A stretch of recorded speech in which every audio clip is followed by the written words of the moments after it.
July August গণ অভ্যুত্থান শোক ও বিজয়ের বর্ষপূর্তি পালন কমিটি।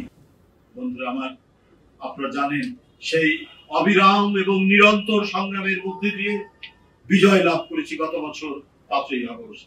জুলাই থেকে শুরু হওয়া গণ আন্দোলন, সেটি 5ই আগস্ট তার পরিসমাপ্তি। সেই নিষ্ঠুর ফ্যাসিবাদ পতন ঘটে, সে পালিয়ে দেবে, কিন্তু তার রক্ত পিপাসু, তার চৈতন্য, তার রক্ত পিপাসু, তার আকাঙ্ক্ষায় কত তরুণ তরুণীর জীবন চলে গেছে, কত শিশুর জীবন চলে গেছে, কত রিক্সা শ্রমিক এবং শ্রমিকের জীবন কেড়ে নিয়েছে সে।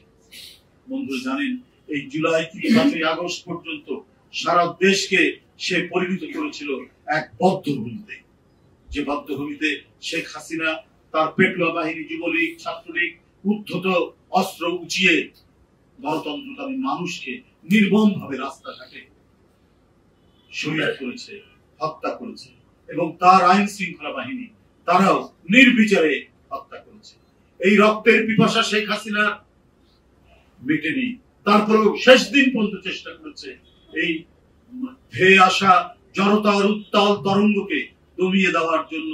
তিনি চেষ্টা করেছিলেন তার সাজানো আইন শৃঙ্খলা বাহিনীকে দিয়ে এটিকে চূড়ান্ত ভাবে দমন করা, কিন্তু সেটি তিনি আর সক্ষম হননি।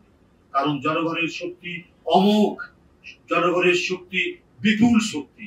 সেই শক্তির কাছে মানুষের বানানো তৈরি করা অস্ত্র টিকে নেই। সম্মিলিত মানুষের বিজয় সর্বত্র হয়েছে, 5ই আগস্ট সেই বিজয় হয়েছে।